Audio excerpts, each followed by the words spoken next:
Huh?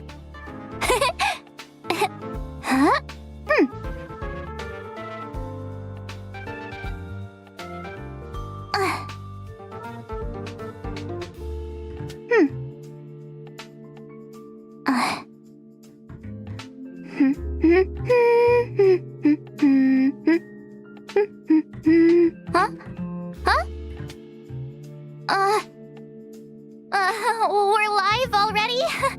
Hey everyone! Welcome to the program, and thank you to our sponsor, the Interastral Peace Corporation. I'm your host, Astral Express crew member, March 7th.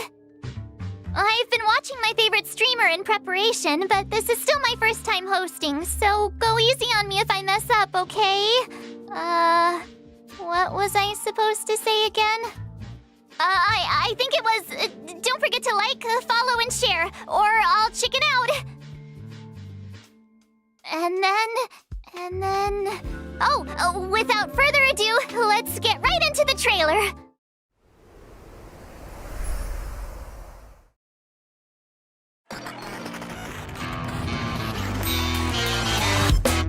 Attention all spectators! Attention all spectators! The Interastral Tournament Festival Championship is about to commence! Please take to your seats!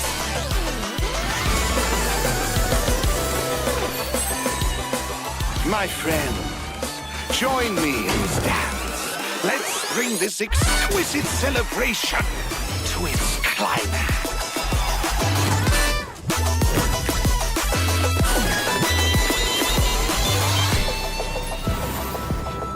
Bellabug might be in arrears, but I'm out of pocket. Go Levy!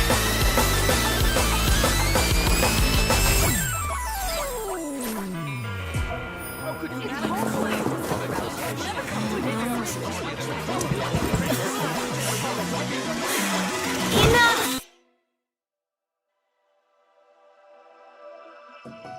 I returned to the Law Fu so I could surrender myself to the Alliance and atone for my sins. This will be the last you see of me.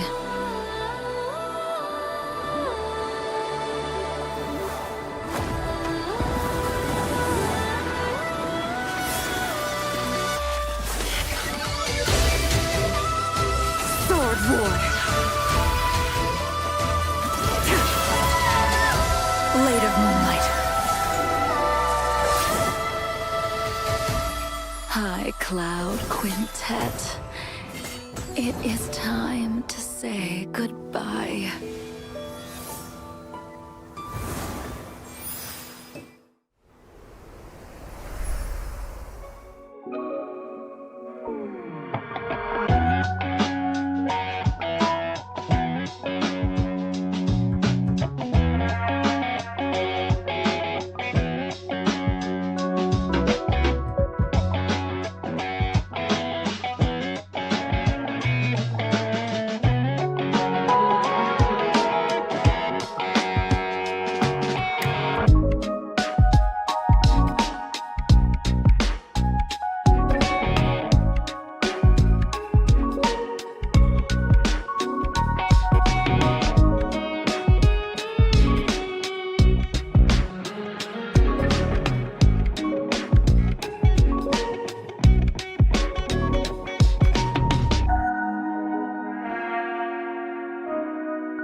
Yeah, the Trailblaze journey continues. There's loads of fun stuff waiting for us out there. Can't wait to catch it all on camera. Like Jing Liu. Never thought we'd meet a living Xianzhou legend. She's super interesting. Miss Jing Liu might look young and elegant, but people say she's experienced and super dangerous.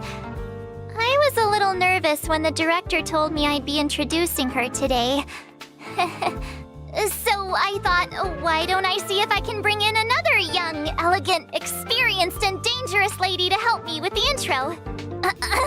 Next up, let's put our hands together and welcome Miss Himeko, navigator of the Astral Express.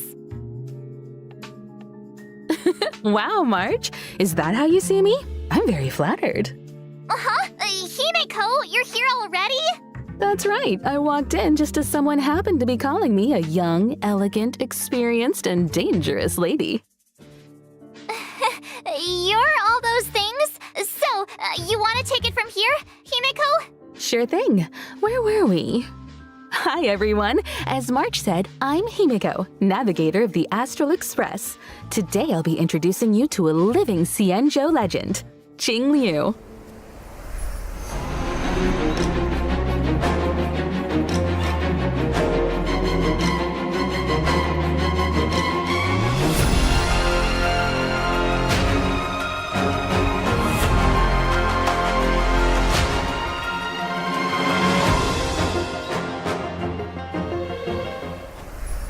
Ever since I first caught sight of her in Yenqing's tracking entries, I was completely hooked. She's Jing Yuan's previous master. I bet she's got all kinds of hidden stories to tell. As one of the High Cloud Quintet, she was once the strongest swordmaster on the Luofu.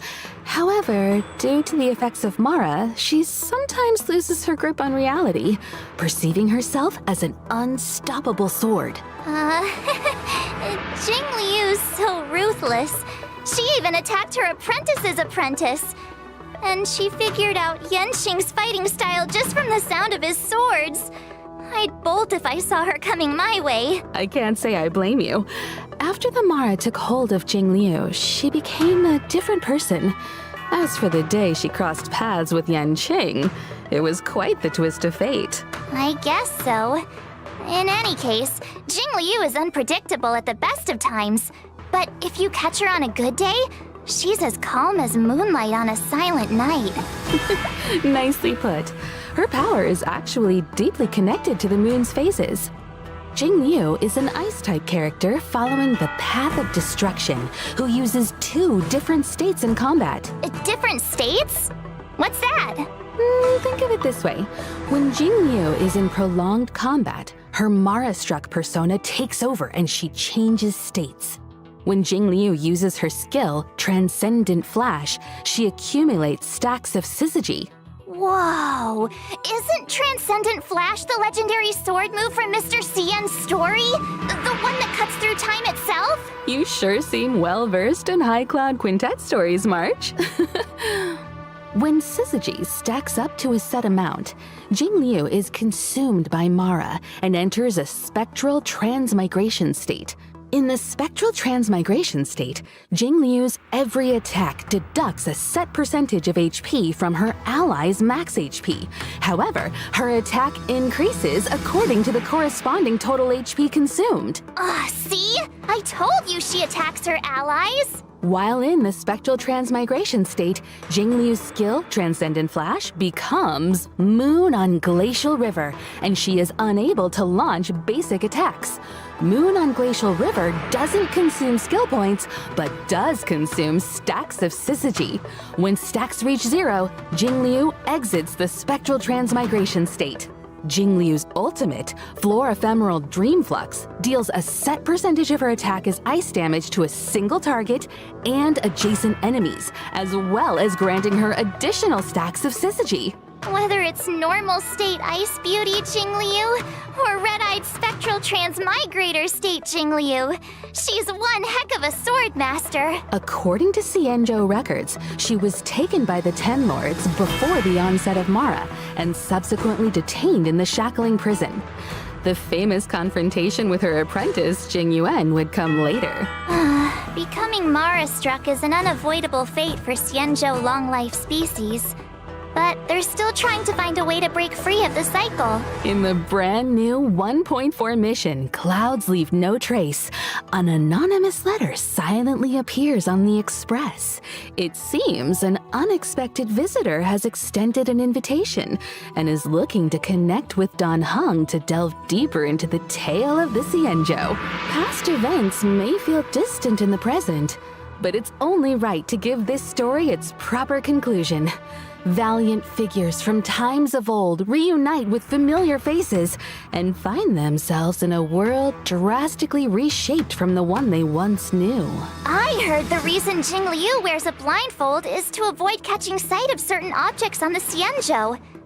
Things that would trigger her memory and the Mara inside her. Well, not seeing isn't the same as not remembering. She's never forgotten those who fought alongside her. As for solving the Mara predicament, we'll just have to stay tuned for the upcoming Xianzhou story.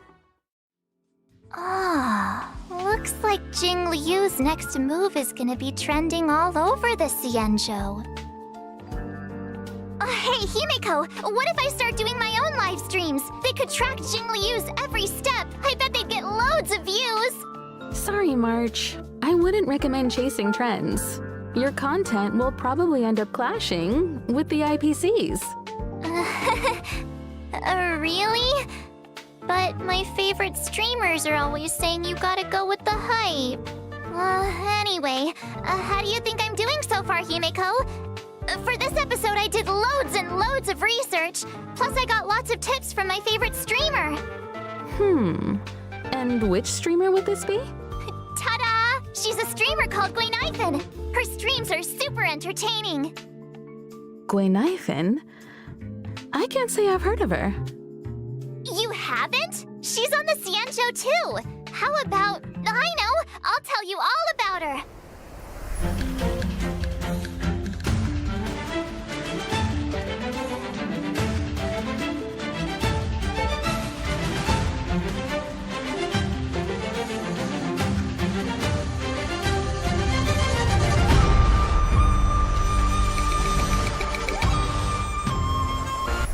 There was one night I couldn't sleep, and I ended up watching Gamingrep's Kwaiban live stream. I've never heard anything like it. I subscribed straight away. It was meant to be. Her attire is very Xianzhou, but it feels like she's not from the Luofu.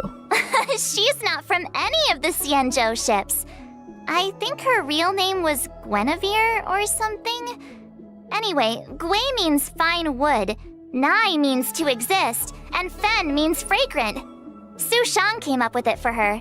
She's her bestie. What lovely imagery. I know. Plus, if you think about it, Guinevere and Gamingrep do sound kind of similar, if you say them a few times, right? We might want to steer clear of wordplay, March. I heard the Xianzhou issues fines for that. Huh? Seriously? Xianzhou culture is vast and profound. There's still much to learn. Gamingrep says that Su Shang is always schooling her on local culture and customs. Su Shang is as Xianzhou as it gets. I feel like everything I learned about the Xianzhou I learned from them. Live streaming, Kwaiban, a passion for Xianzhou culture. Gamingrep seems like a girl of many talents. She is! Although I feel like she mainly uses them to impress her bestie. Did you know that Gamingrep is actually a street performer? Not to mention she's also super talented on the battlefield. Gamingrep is a fire-type character following the path of nihility. When using her skill, Blazing Welcome, Gamingrep launches firecrackers, dealing fire damage to her target and adjacent enemies with a chance of inflicting burn. After unlocking the trace, High Pulse, her basic attack, Standing Ovation, also has a chance of inflicting enemies with burn. I'm curious. Why firecrackers exactly? Gamingrep says that in Xianzhou legends, artists use firecrackers to fend off scary beasts. In return, the nobility supported the artists financially. Gamingrep is just continuing the tradition, and friendly locals are only too happy to support her. Funnily enough, her talent is called Patreon benefits. When Gamingrep is on the battlefield and an enemy sustains burn damage, there's a chance they'll enter a Fire Kiss state. Fire Kiss is stackable and limited to a set number of turns. While in the Fire Kiss state, enemies sustain increased damage. Which reminds me, I think Gamingrep live streamed a battle once too. Her ultimate, watch this showstopper, summons and detonates an even bigger firecracker in the form of a D-ting, dealing fire damage to all enemies. Targets already inflicted with burns sustain additional damage as a set percentage of the fire damage. Is this what the kids call going viral? I'd love to see her combat livestream data. I bet it was an instant hit. About that. Her stream was taken down halfway through. I think she violated the platform's fire safety policy. Oh. What do you think? Got a better picture of Gwenhyfen now? And I can see why you're so fond of her.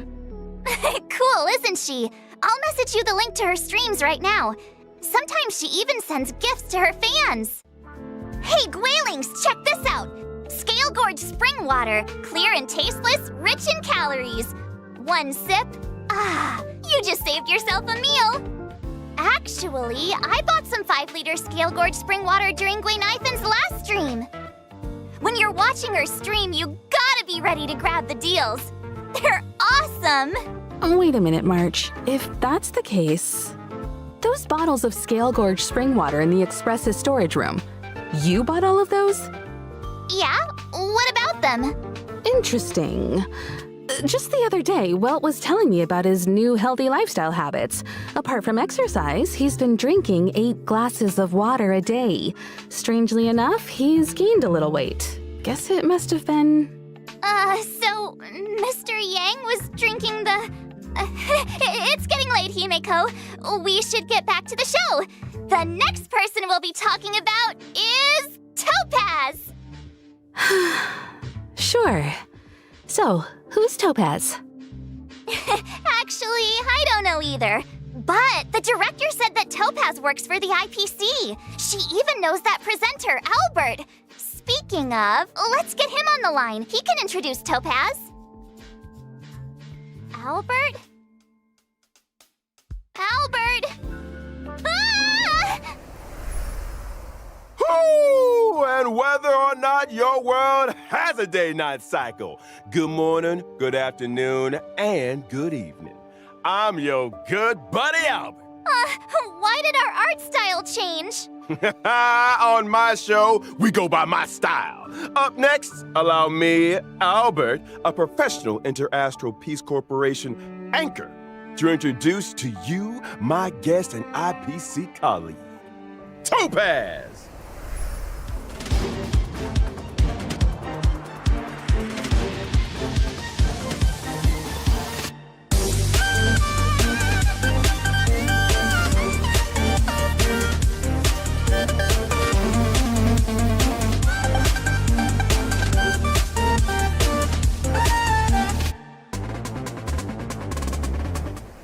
Topaz is a rising star in the IPC Strategic Investment Department, currently heading up the Special Debts Picket team. She's a combination of youth, elegance, and remarkable ability. The Special Debts Picket Team. I think I've heard of them. Well, as you may know, among the universe's major investors and lenders, the IPC is a big fish. And with so many venture capital projects, there are bound to be bumps in the road. Topaz is our go-to person to smooth out the bumps and make sure we recover what's owed. Oh, I get it. So the corporation's in the red? When dealing with defaulters, Topaz's methods are swift and effective, saving the IPC from many a potential loss. She also has a great knack for investments, turning even the bleakest projects into success stories and ensuring huge returns for the corporation. Wow, impressive. Does she have some kind of superpower? Within the walls of the IPC, there is indeed a rumor that Topaz's stellar success might have something of the supernatural about it. Oh. Numby has a keen sense for sniffing out wealth. Security checks, debt settlements, and calculations are all child's play for this little piggy. Together with Topaz, they traverse the cosmos, resolving any and all debt disputes that could threaten the IPC's operations. Numby is a legit employee. They even have an official role and title. Really? Really. And don't forget, the corporate world mirrors the battlefield in more ways than one. Topaz's prowess in the former is just as swift and formidable in the latter.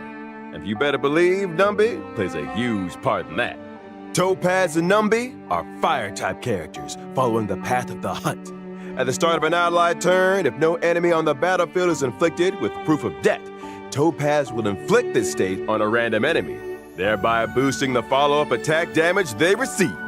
During battle, Numby starts out with an initial speed and acts autonomously, attacking enemies inflicted with proof of death.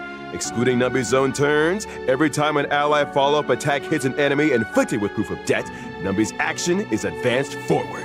Seems like Numby and Topaz share a strong bond. They make a tight unit. Speaking of which, Topaz's skill, difficulty pan, is able to reallocate proof of death to a different target, allowing Numby to immediately launch an assault and deal a set percentage of Topaz's attack as fire damage to the new target. This counts as a follow-up attack. Topaz's ultimate, Turn a Profit, allows Numby to enter the Windfall Bonanza state.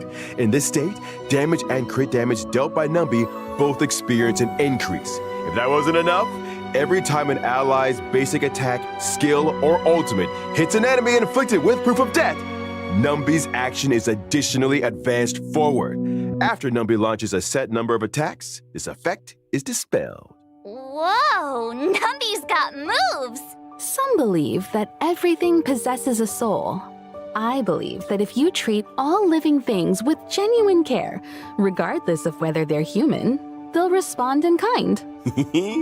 Hold on to your hats, folks. Numby's not done yet. Topaz and Numby's technique, Explicit Subsidy, allows Topaz to summon Numby when entering a map.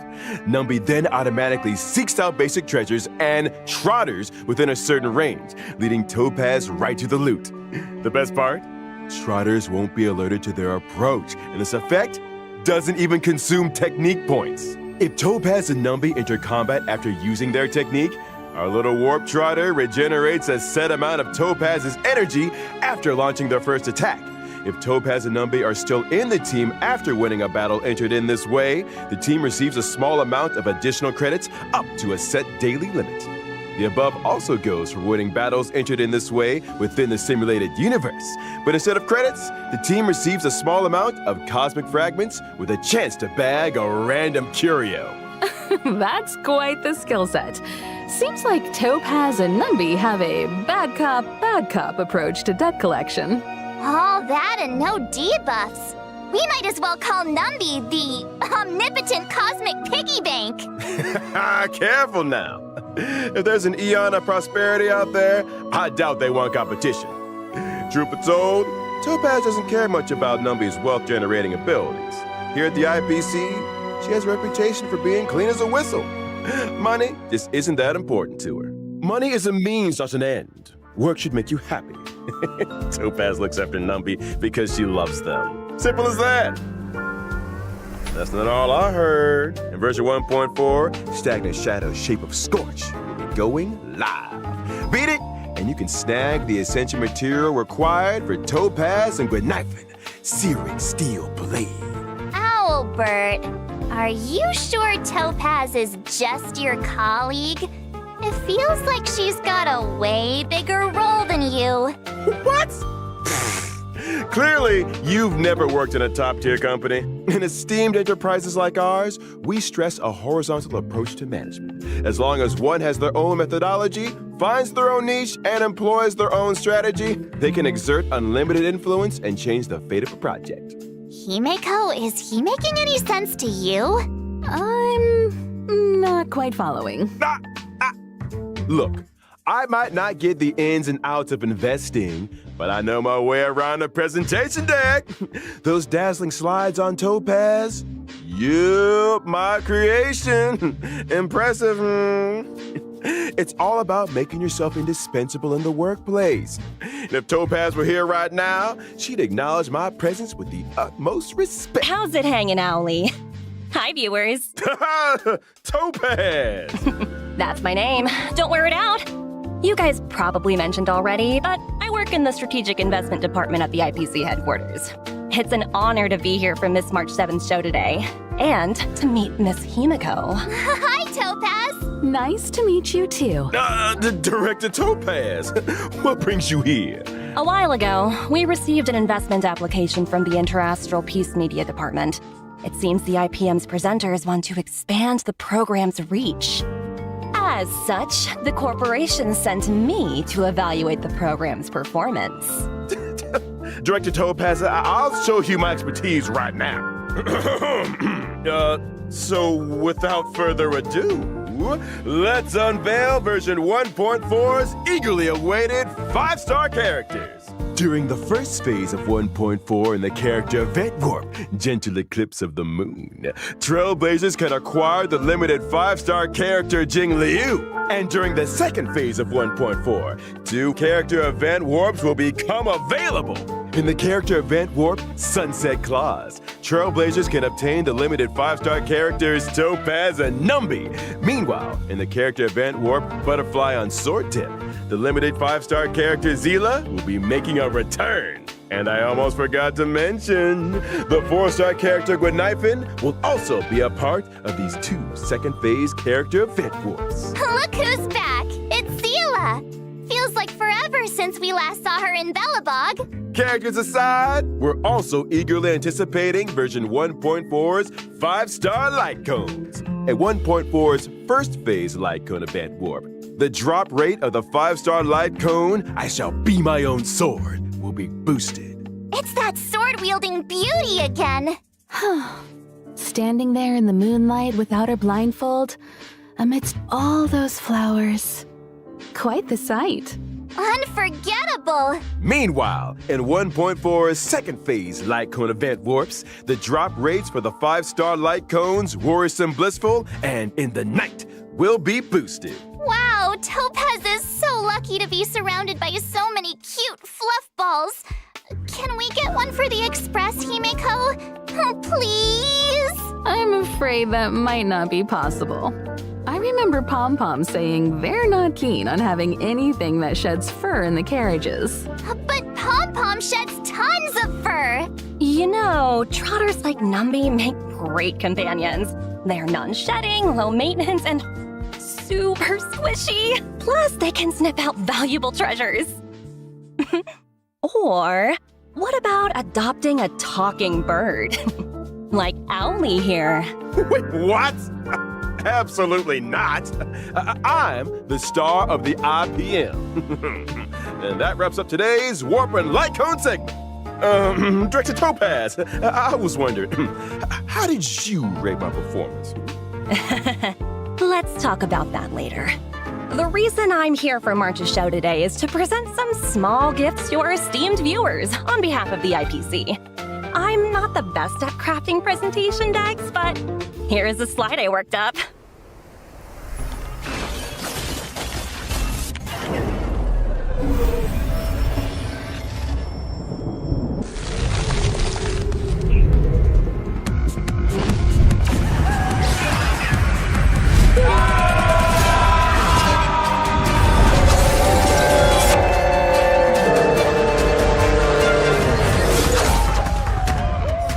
Feel the frost in the space fantasy adventure Honkai Star Rail.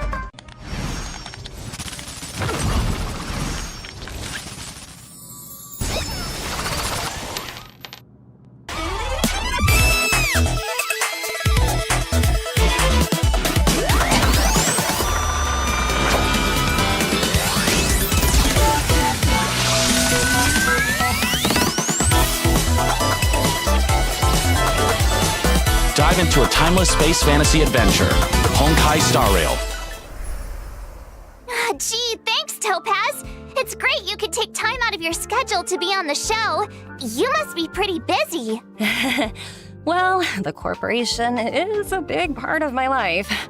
In fact, me and my team are heading out to business on Eurillo 6 very soon. Taking part in today's program was a nice change of pace for me. Oh, really? Eurillo 6? We've been there. So, is this a debt-collecting trip? I'm afraid I can't comment on internal IPC matters. That said, I heard the Express crew will be heading to Eurillo 6 for the Trailblaze Continuance Future Market. Looking forward to seeing you all in Belobog. Huh? did you know about that? Preliminary research is crucial for the smooth progression of any project. Our data collection lead informed me about a significant site on Eurillo 6 known as the Pillars of Creation, a memorial symbolizing centuries of Velabogian resistance. Out of respect, I intend to pay a visit there with a few colleagues. Colleagues? Oh, where are my manners? Let me introduce them. Senior staff, team leader, grunt, field personnel, and grunt, security personnel. They look pretty slick, but I can't help but wonder... Are they enthusiastic about a trip to an ice planet? I'm afraid enthusiasm doesn't come into it. The IPC's balance sheet isn't the best right now. We haven't got the capital to outsource missions like these. That explains the recent disturbance in the corporation. As if thousands of voices suddenly sighed in exhaustion and were suddenly silenced. Let's set that aside for now. You know, I've heard all about the achievements of the Astral Express. I also heard that the train's navigator was a lady of unparalleled beauty and talent.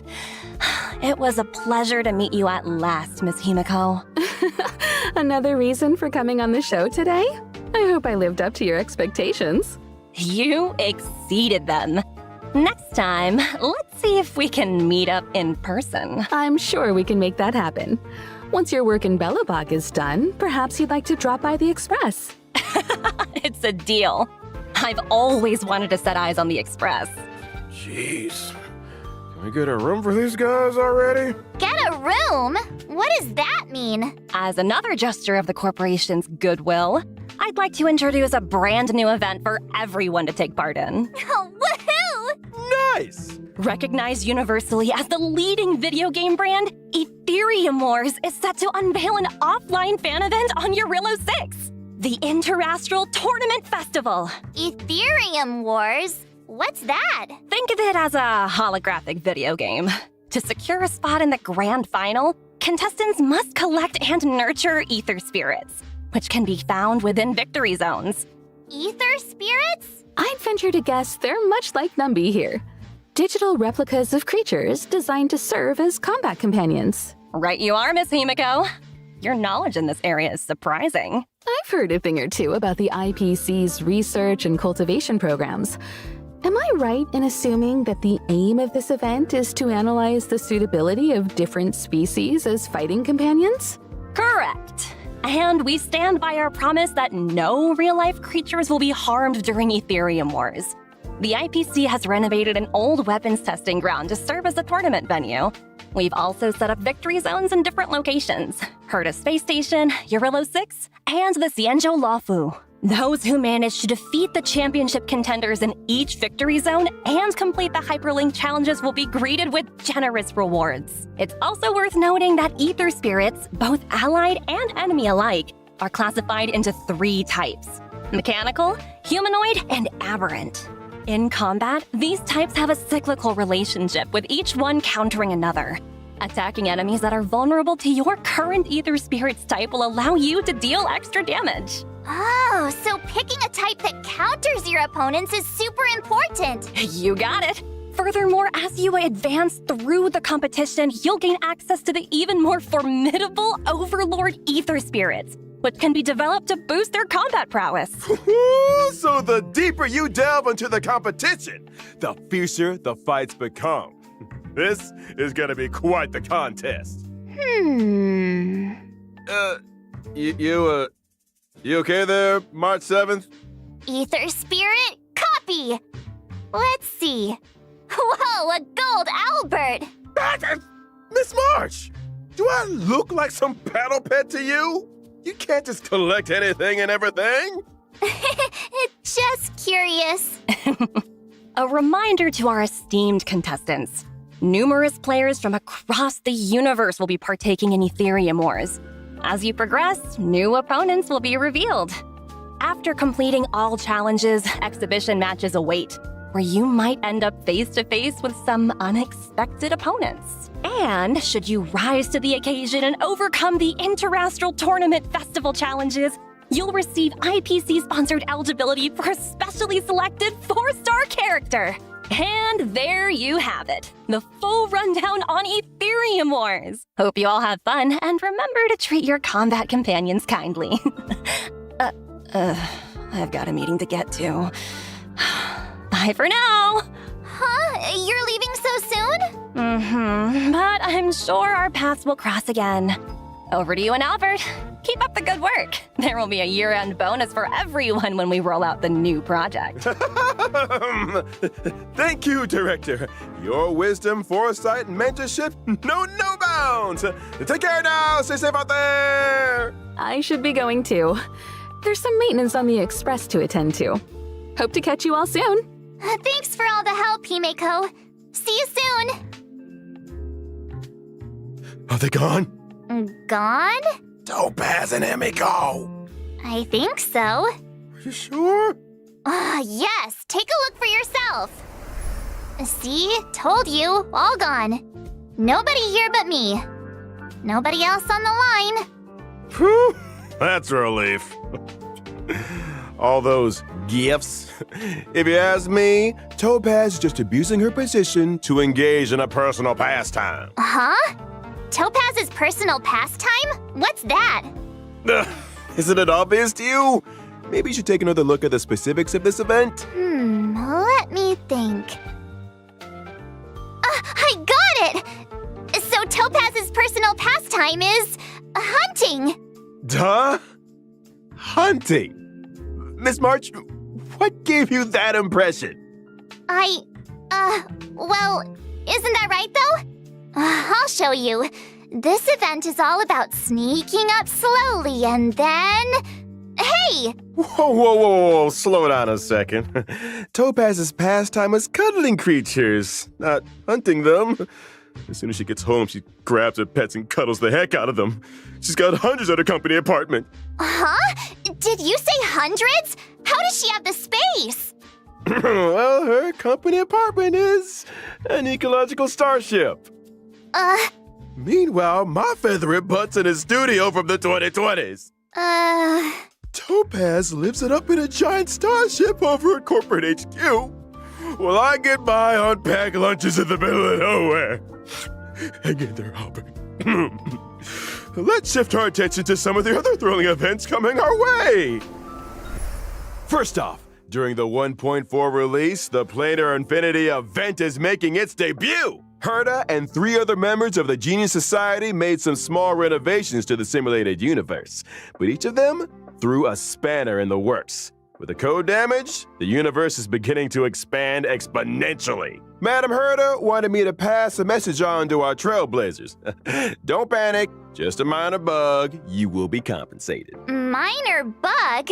Really? It doesn't sound like it. It's true! The spanners in question cause the simulated universe's blessings and curios to multiply. As such, in Planar Infinity's Ordinary Plane challenges, trailblazers can obtain some wonderful buffs. For example?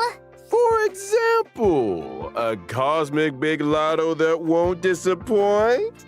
Oh, wow! See what I mean? Following an Ordinary Plane challenge, trailblazers will enter Herta's Manic Plane with their buffs in tow. Every time trailblazers successfully challenge a wave of enemies, a floor is successfully cleared. As floors are cleared, trailblazers will face off against increasingly difficult enemies until... Uh-oh. I knew there was a catch. Now we have to fight attrition warfare? Herta wants to test the limits of the simulated universe's memory. Don't panic, Ms. March. As long as trailblazers obtain as many buffs as they can in the Ordinary Plane challenges, they'll be able to face down the Manic Plane with full strength. Trust me, in the simulated universe, anything is possible. Really? I don't believe you. You must believe me! I promise, trailblazers. It's a walk in the park. I'm begging you. Now I really don't believe you. And of course, where would version 1.4 without the ever-stimulating check-in event? Come on, y'all. Give it up in the back. Let's hear it for checking in. Woohoo! Check in. Also in 1.4, we'll be welcoming in a story replay feature. When interacting with characters in the story, Trailblazers can now pause dialogue and review surrounding context. All that juicy lore and tasty exposition buried under trigger-happy mouse clicks, waiting to be rediscovered. This doesn't mean you can make new choices, though. So always make choices that you know you won't regret. We'll also be seeing the return of the planar fissure and realm of the strange events. During the events, successfully challenging the simulated universe and cavern of corrosion can earn you a set amount of double rewards. Nice! Double rewards! Some people are farming the cavern like crazy every day. They can save themselves some time. Would you be one of those people, Miss March? Me? No way! Pom Pom never stops talking about that mysterious recipe they found. Things are gonna get real busy soon. And what's a recipe gotta do with being busy? It's not just the recipe. Pom Pom's been talking about organizing a whole food tour event. So strange. Nobody even knows where the recipe came from. What if Pom Pom runs into bad guys on the tour? I need to protect the conductor. Ha! I get it now. You want to pose as a bodyguard to get a bunch of free snacks. Hey, that's slander. The food tour will be following the express around the world. Keep your eyes peeled for official announcements on when and where we'll be stopping. Hey, I'm the one that leaves people in suspense around here. And now for the moment you've all been waiting for. Redemption codes! Codes, codes, codes!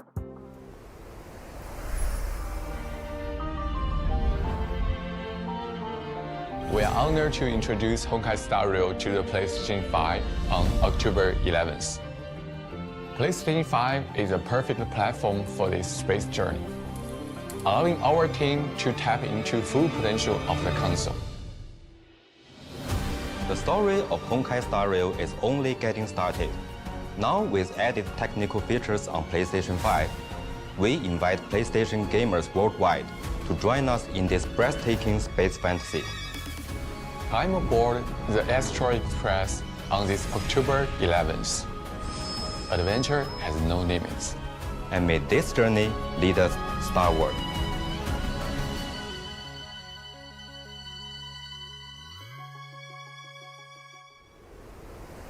Well, that's everything for today. Thanks for tuning in to our special program and see you in the... Wait! Albert!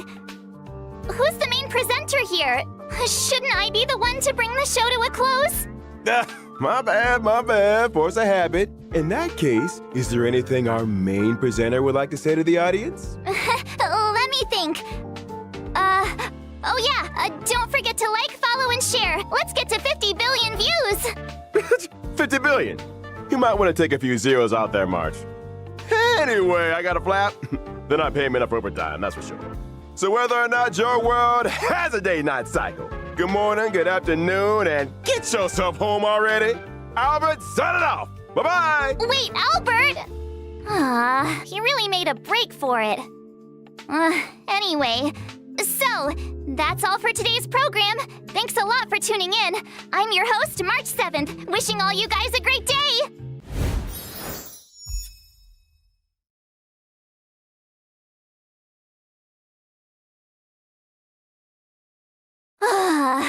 Finally! I'm exhausted.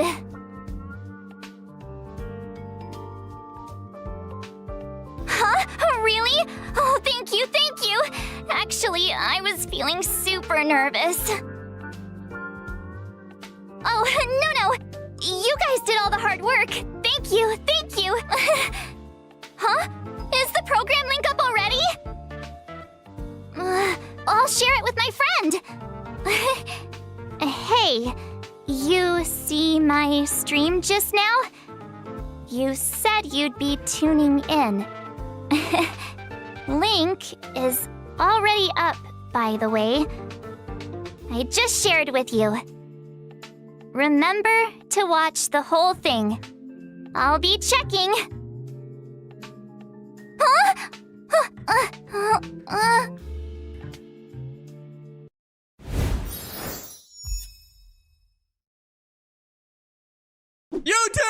12. Oh my god. When have you guys seen me spend like this in a hot minute?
和を諸悪退散。はっはっいっやっ超と共に散れスターレイファントム。我に力を。は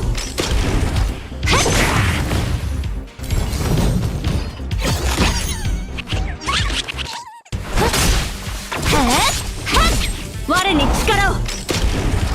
次超と共に散れスターレイファントム。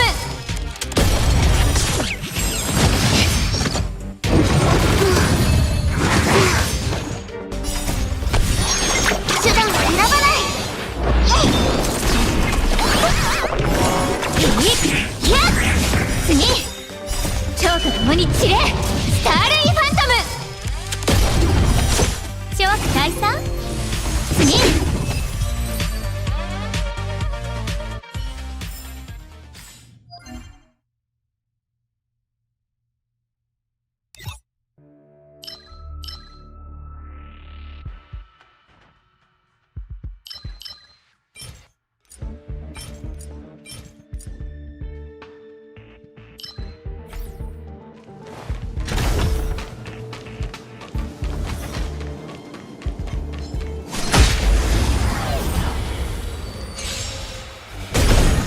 諸悪退散。一心同期超と共に散れスターレイファントム。はっいっやっ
蝶と共に散れ、スターレイファントム。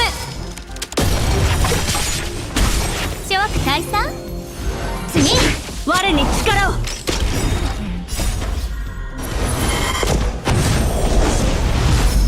っ、やっ。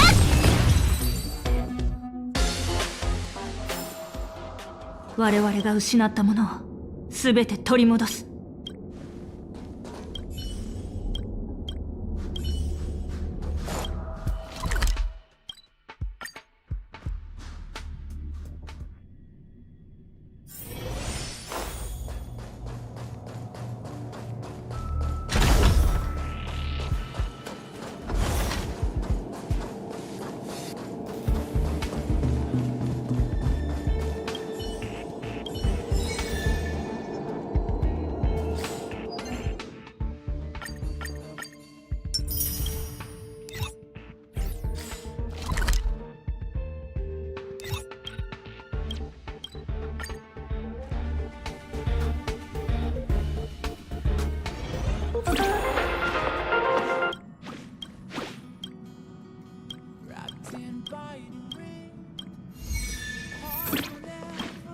なんだみんな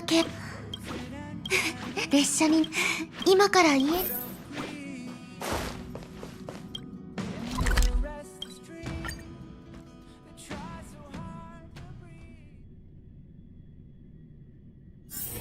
久々の余暇だし散策しましょう。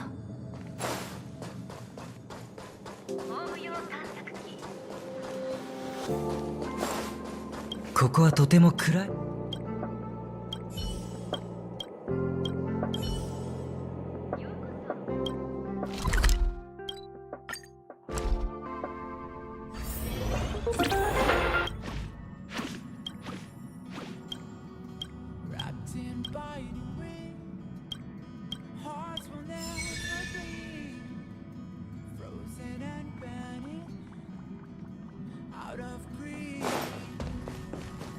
忘却の庭に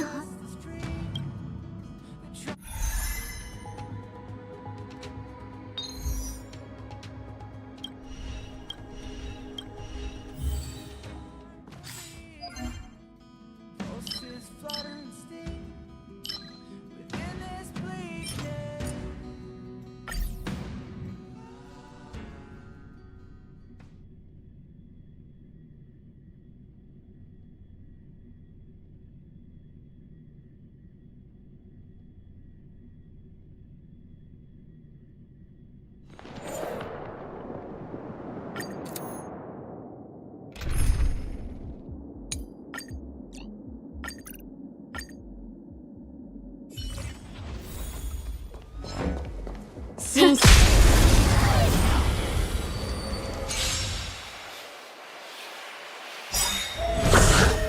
消化勝利。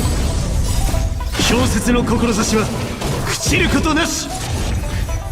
蝶と共に散れ、スターレイファントム。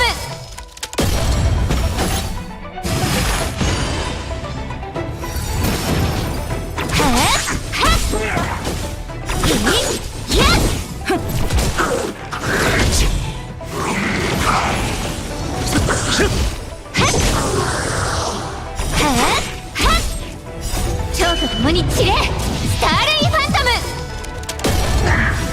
我に力を。次、湘南に過ぎないわ。氷雪の志は朽朽ちることなし。我に力を。次。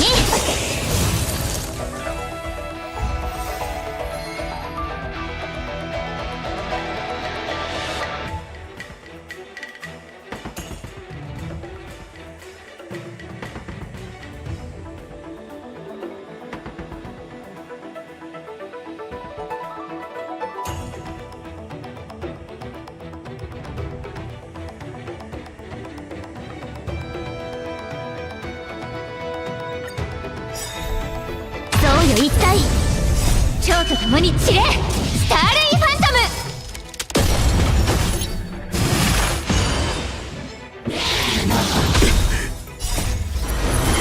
ム。守るべき者のために打ち崩せ。はっいやっ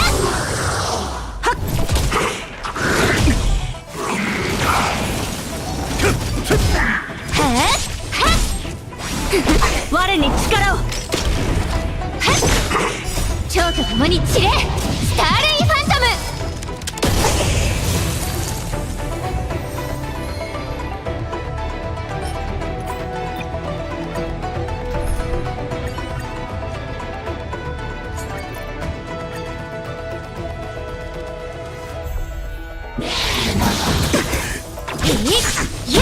我に力を。次。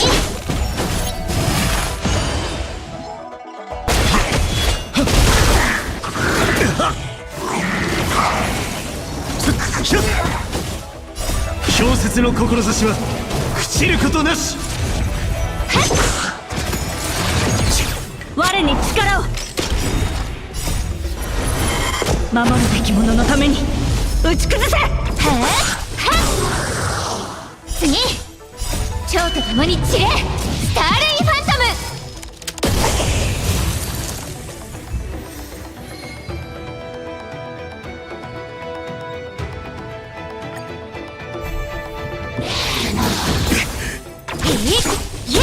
我に力を。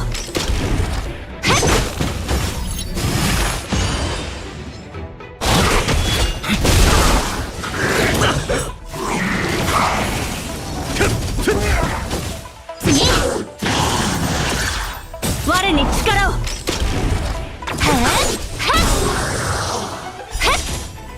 蝶と共に散れ、スターレイファントム。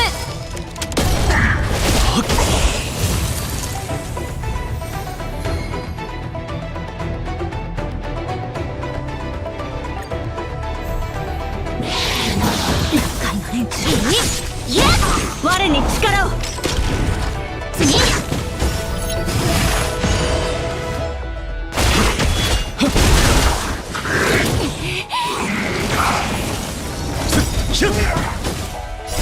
氷雪の志は朽ちることなし。我に力を。守るべき者のために打ち崩せ。次。蝶と共に散れ、スターレイファントム。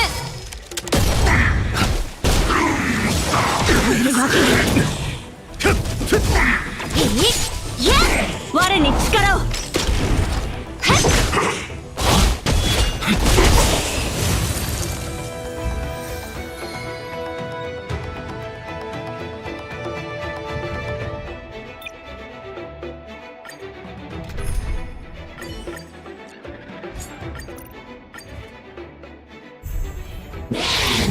この程度か。我に力を。次。蝶と共に散れ、スターレイファントム。かすり傷だ。氷雪の志は朽ちることなし。我に力を。守るべき者のために打ち崩せ。次。蝶と共に散れ、スターレイファントム。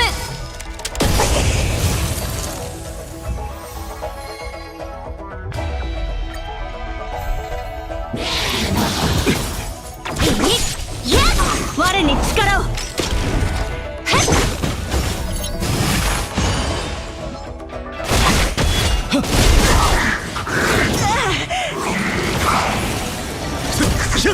次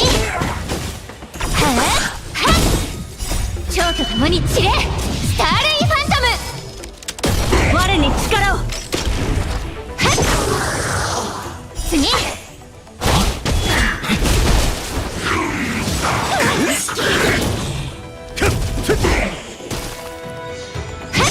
我に力を守るべき者のために打ち崩せ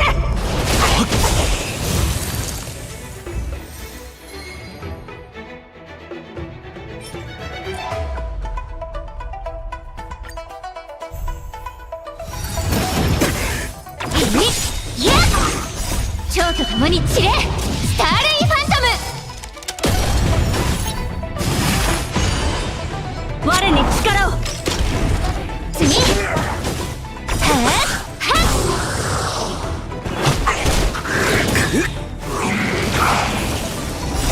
氷雪の志は朽ちることなし。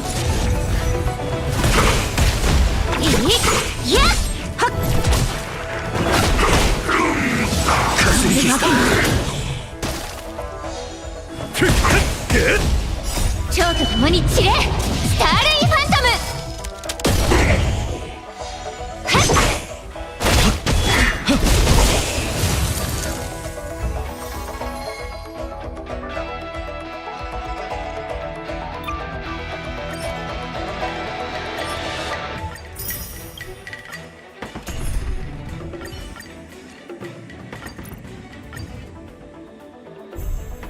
そうよ一体氷雪の志は朽ちることなし。我に力を守るべき者のために打ち崩せ次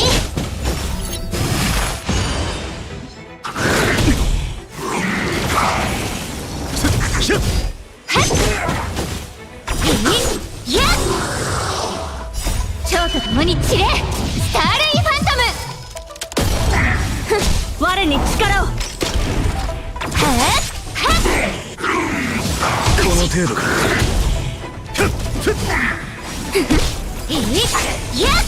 我に力を次消化勝利人事な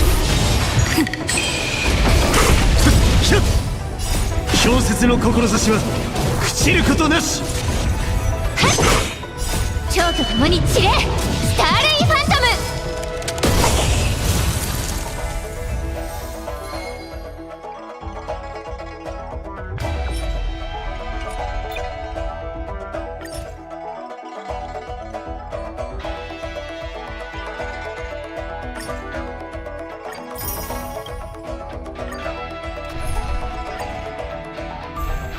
そうよ一体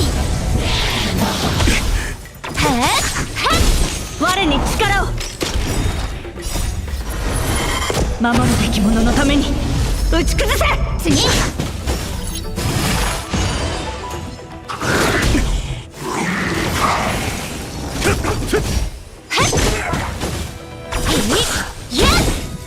蝶と共に散れスターレイファント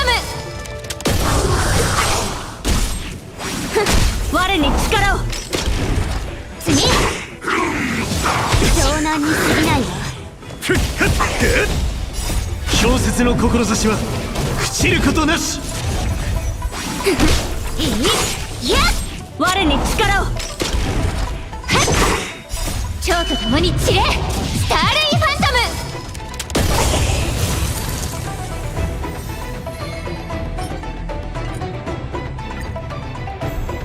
消化勝利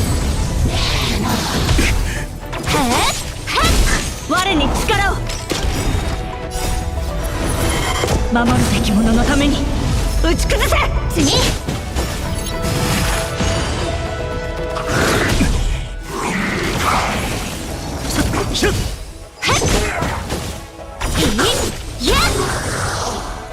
蝶と共に散れスターレイファントム我に力を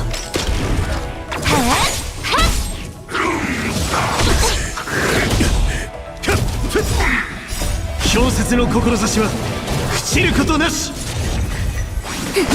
いや我に力を。次そうよ一体人事なす。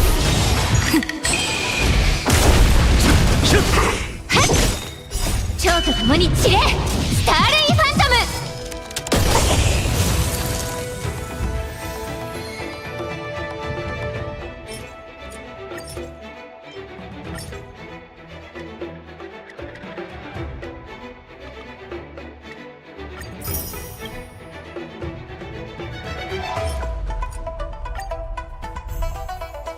消意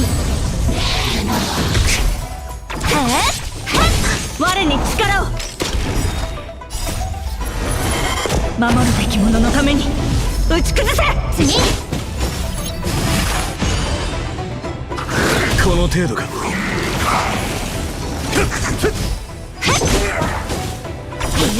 いや蝶と共に散れスターレイファントム。我に力を。湘南に過ぎない。氷雪の志は朽ちることなし。いや我に力を。次そうよ一体人事なす。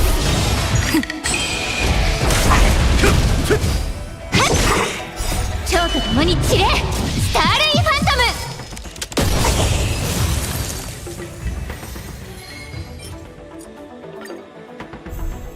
消化勝利厄介な連中。我に力を。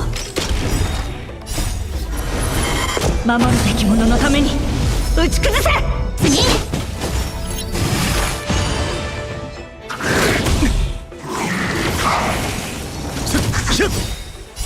氷雪の志は朽ちることなし。いや蝶と共に散れスターレイファントム。我に力を。次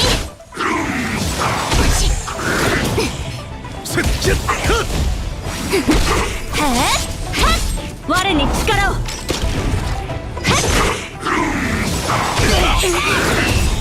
そうよ一体人事なす。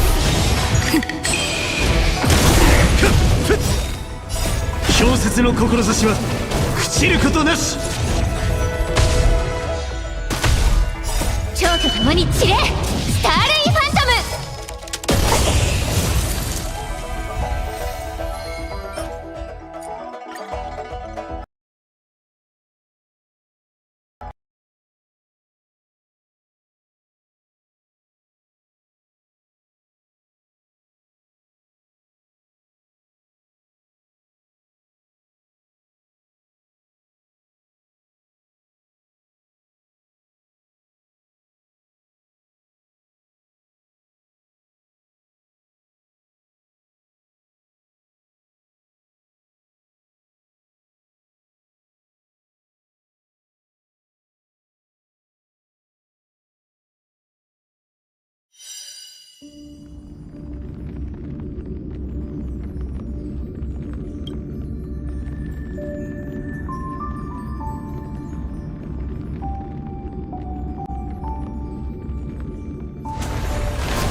守るべき者のために打ち崩せ。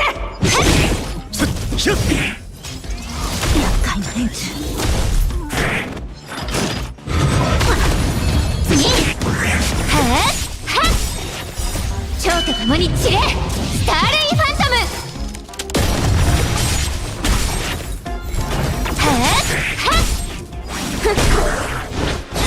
ム。我に力を。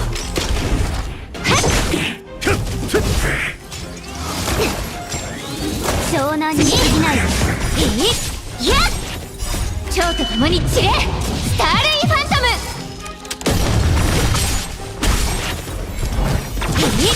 やっ我に力を。氷雪の志は朽ちることなし。蝶と共に散れ、スターレイファントム。消化勝利、人事なす。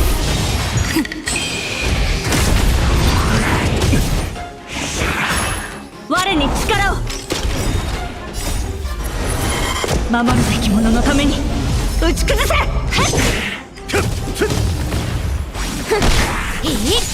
っ我に力を。次。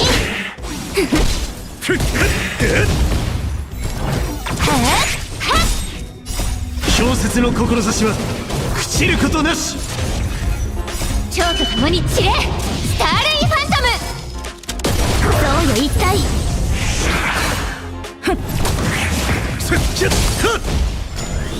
この程度。次。我に力を。やっ次。蝶と共に散れ、スターレイファントム。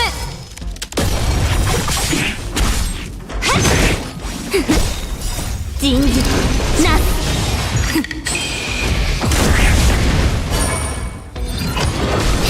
我に力を。守るべき者のために打ち崩せ。やっ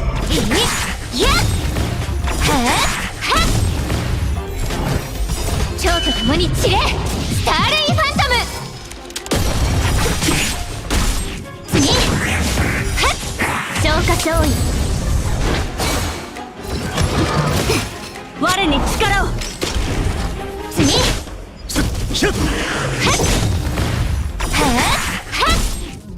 蝶と共に散れ、スターレイファントム。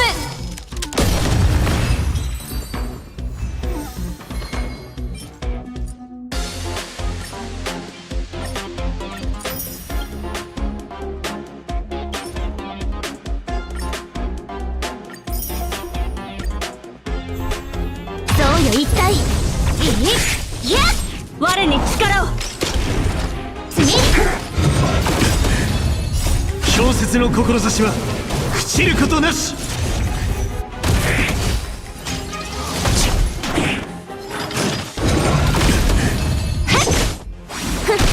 我に力を。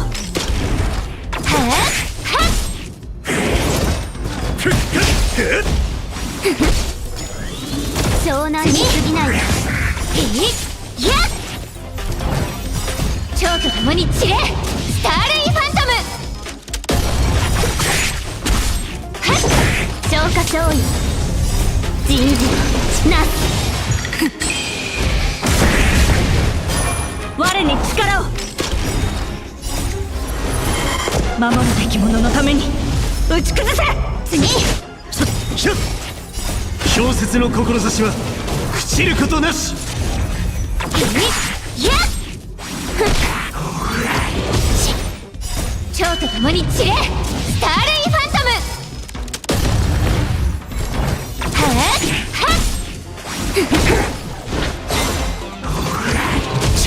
我に力を。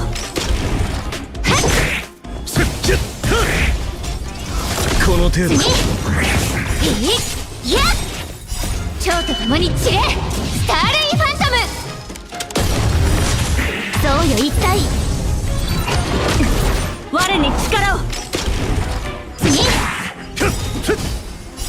氷説の志は朽ちることなし。人事なす。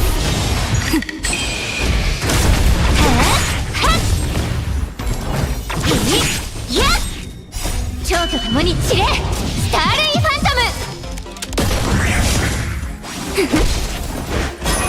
ム。我に力を。次。消化勝利。我に力を。守るべき者のために打ち崩せ。次。蝶と共に散れ、スターレイファントム。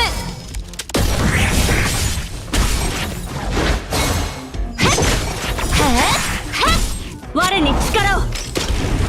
次。蝶と共に散れ、スターレイファントム。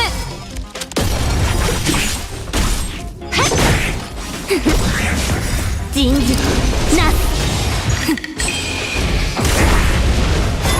我に力を。次。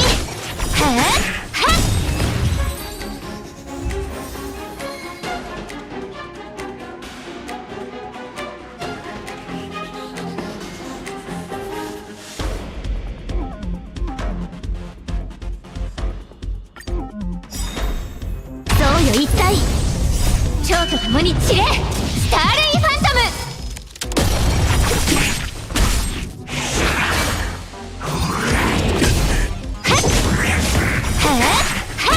我に力を。次。蝶と共に散れ、スターレイファントム。やっ。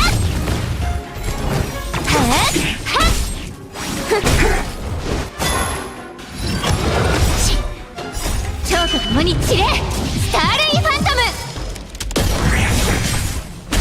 我に力を。守るべき者のために打ち崩せ。次。氷雪の志は朽ちることなし。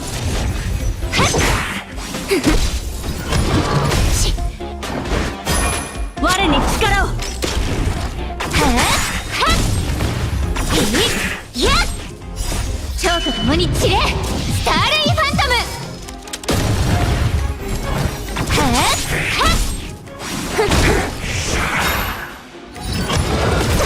我に力を。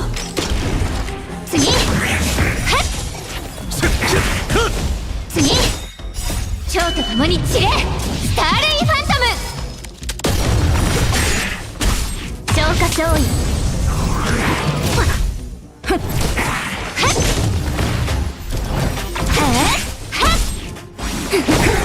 人事なす。我に力を。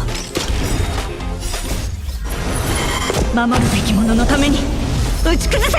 次。蝶と共に散れ、スターレイファントム。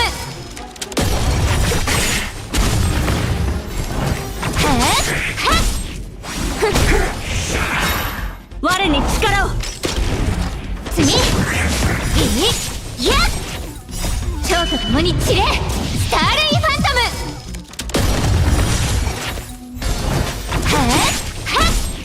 そうよ一体。この程度か。氷雪の志は朽ちることなし。次。やっ。蝶と共に散れ、スターレイファントム。我に力を。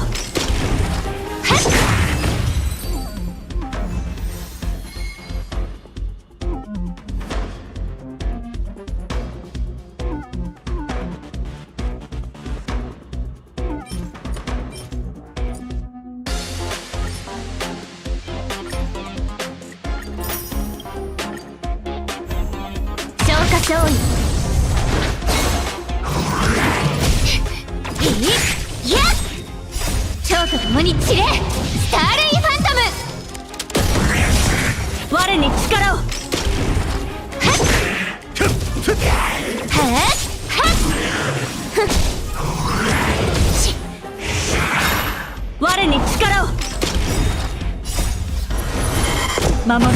のために打ち崩せ。次。いや。蝶と共に散れ。スターレイファントム。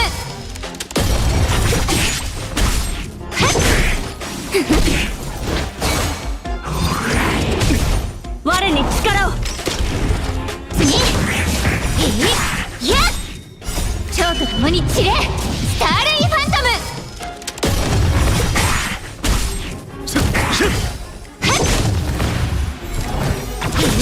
いや。そうよ一体。我に力を。次。蝶と共に散れ。スターレイファントム。氷雪の志は朽ちることなし。次。人事なす。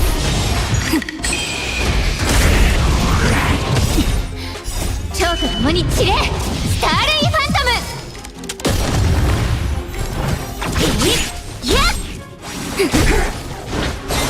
我に力を。この程度か。次。蝶と共に散れ。スターレイファントム。消化勝利。我に力を。守るべき者のために打ち崩せ。次。いや。我に力を。次。蝶と共に散れ。スターレイファントム。氷雪の志は朽ちることなし。いや。我に力を。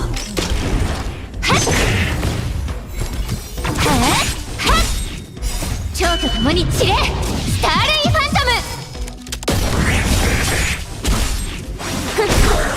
人事なす。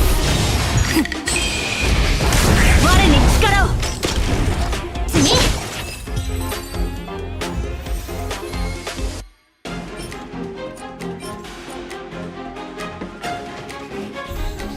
そうよ一体。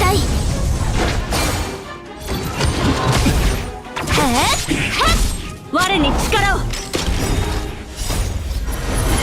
守るべき者のために打ち崩せ。蝶と共に散れ。スターレイファントム。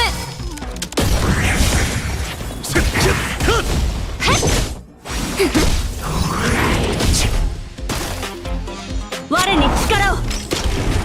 次。いや。蝶と共に散れ。スターレイファントム。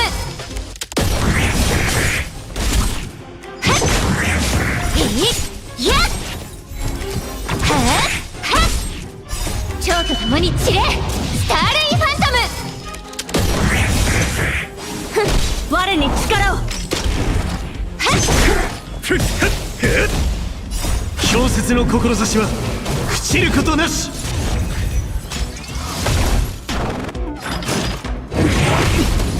次。いや。蝶と共に散れ。スターレイファントム。消化勝利。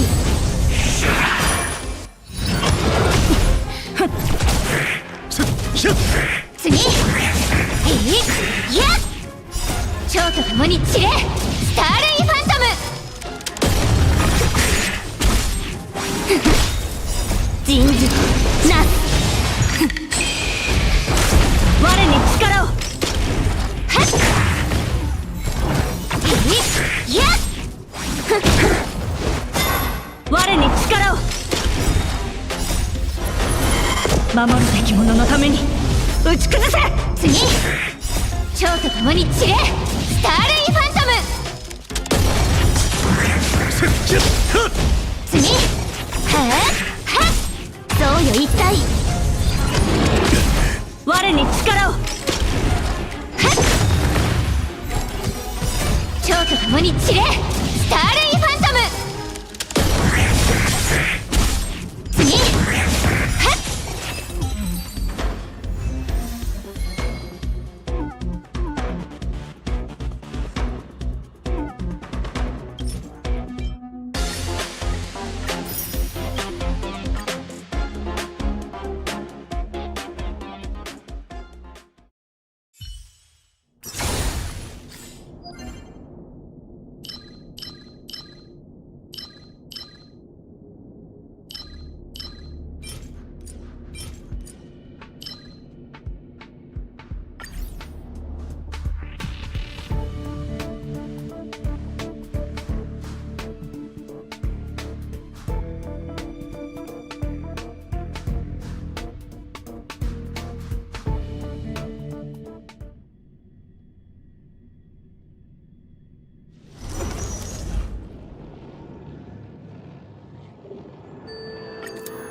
程度か。氷雪の志は朽ちることなし。消化勝利。はっ蝶と共に散れ、スターレイファントム。次、我に力を。はっ次、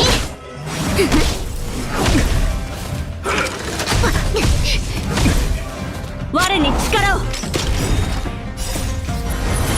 守るべき者のために打ち崩せ。いっやっはっ蝶と共に散れ、スターレイファントム。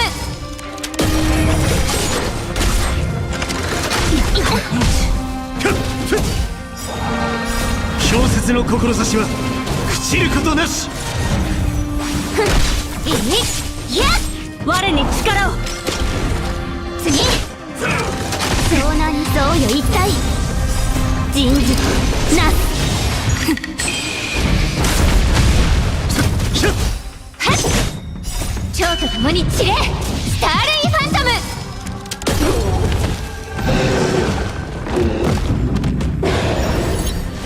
湘南に過ぎなはっ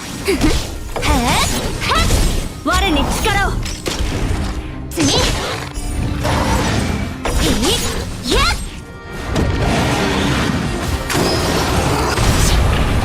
蝶と共に散れ、スターレイファントム。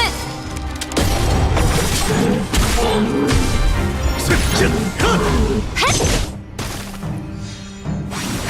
我に力を。次、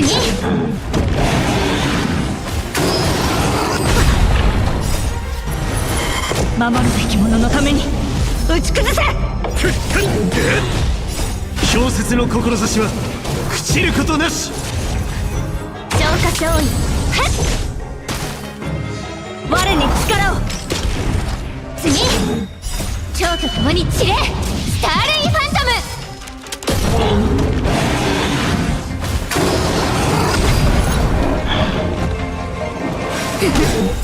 人事なす。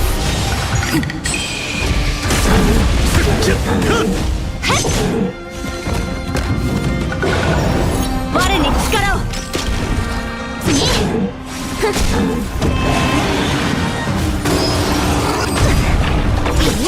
いやっ我に力を。守るべき者のために打ち崩せ。はっそうよ一体。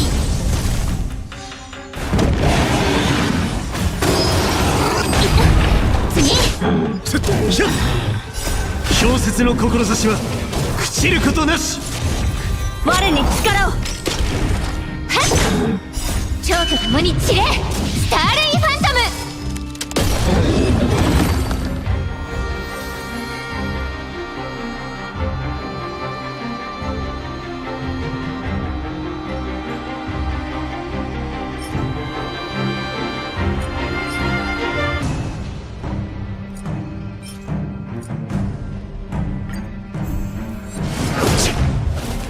勝利。はっ我に力を。次、湘南に過ぎない。はっ我に力を。いやっはっ蝶と共に散れ、スターレイファントム。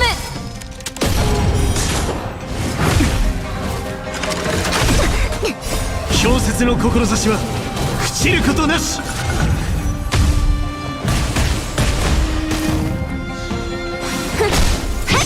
我に力を。守るべき者のために打ち崩せ。次、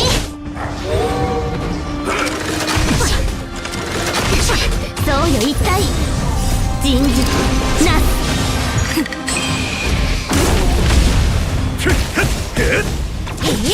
いやっ蝶と共に散れ、スターレイファントム。湘南に過ぎない。はっ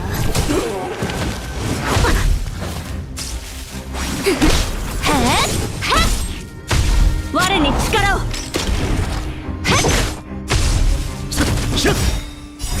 小説の志は朽ちることなし。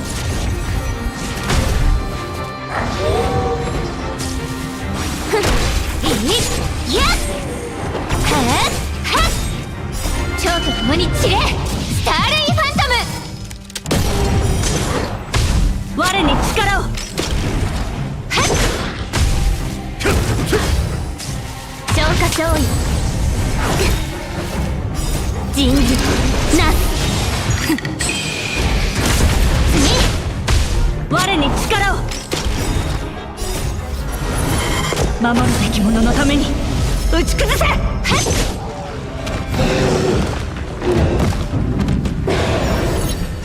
この程度か。いやっはっ蝶と共に散れスターレイファントム。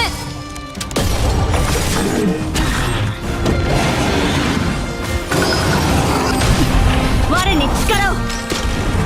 次はっはっ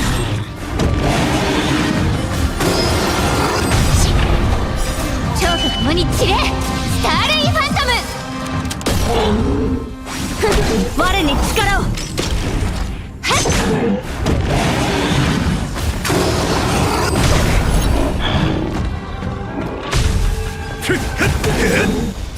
小説の志は朽ちることなし。そうよ一体。次我に力を。はっ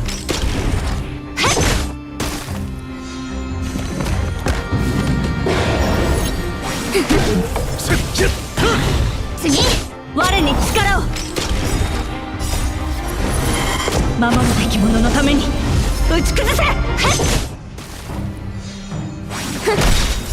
人事なす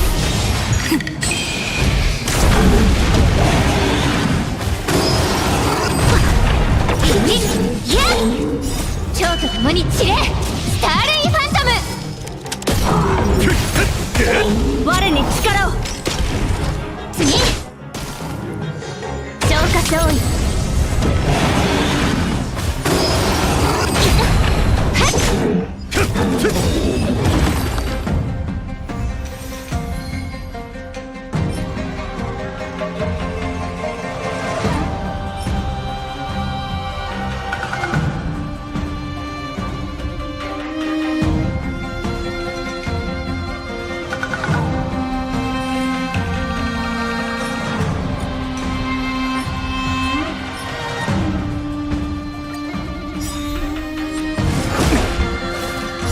小説の志は朽ちることなし。そうよ一体。はっ我に力を。次この程度。はっ蝶と共に散れスターレイファントム。いやっこの程度か。小説の志は朽ちることなし。我に力を。次この程度か。守るべき者のために打ち崩せ。人事なすはっ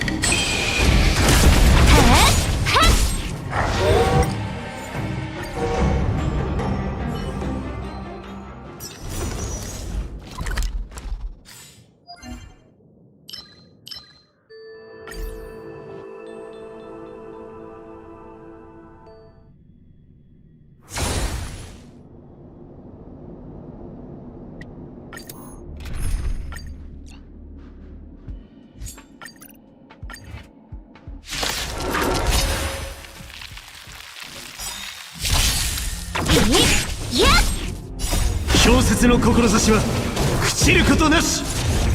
我に力を。は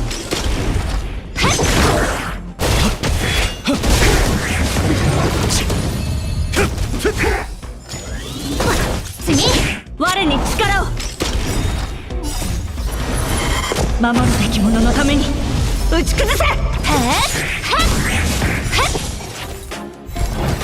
蝶と共に散れスターレイファントム。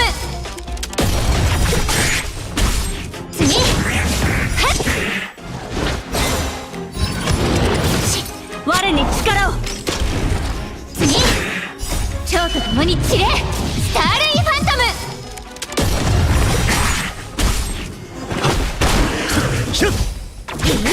やっ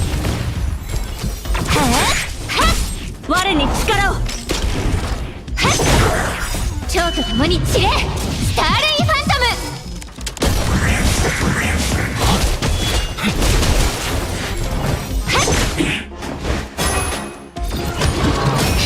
ム我に力を次ソウル世を注が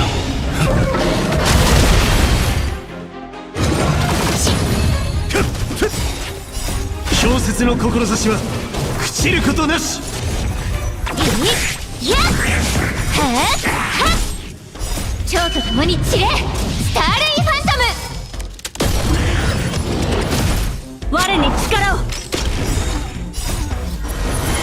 守るべき者のために打ち崩せやっ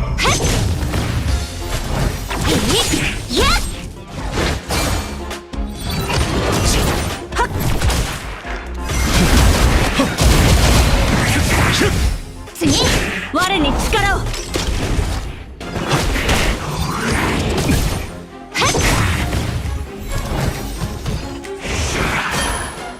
蝶と共に散れスターレイファントム次やっ我に力を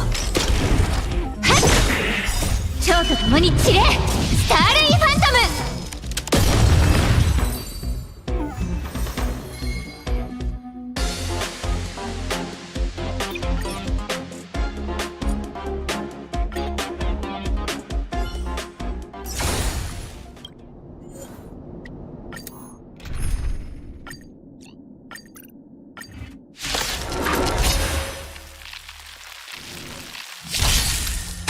勝利我に力を次氷雪の志は朽ちることなし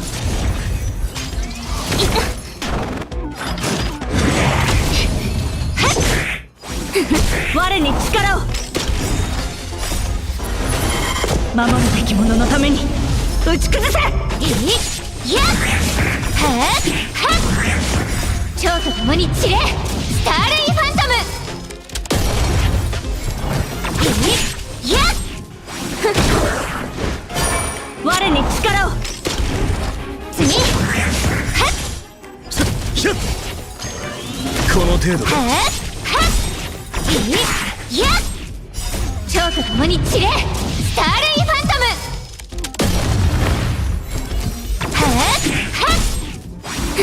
我に力を次やっ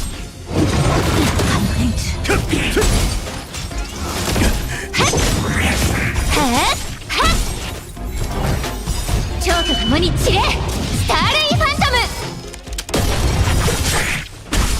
次そうよ一体人事なす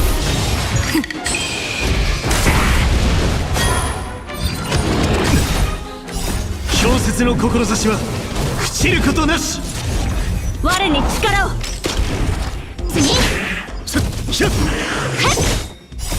と共に散れスターレイファントム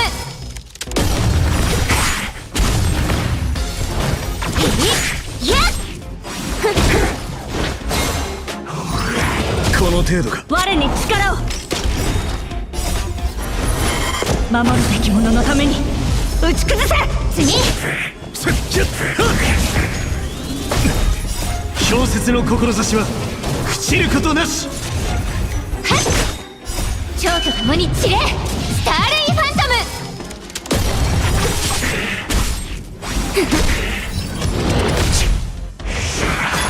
ム我に力を次やっ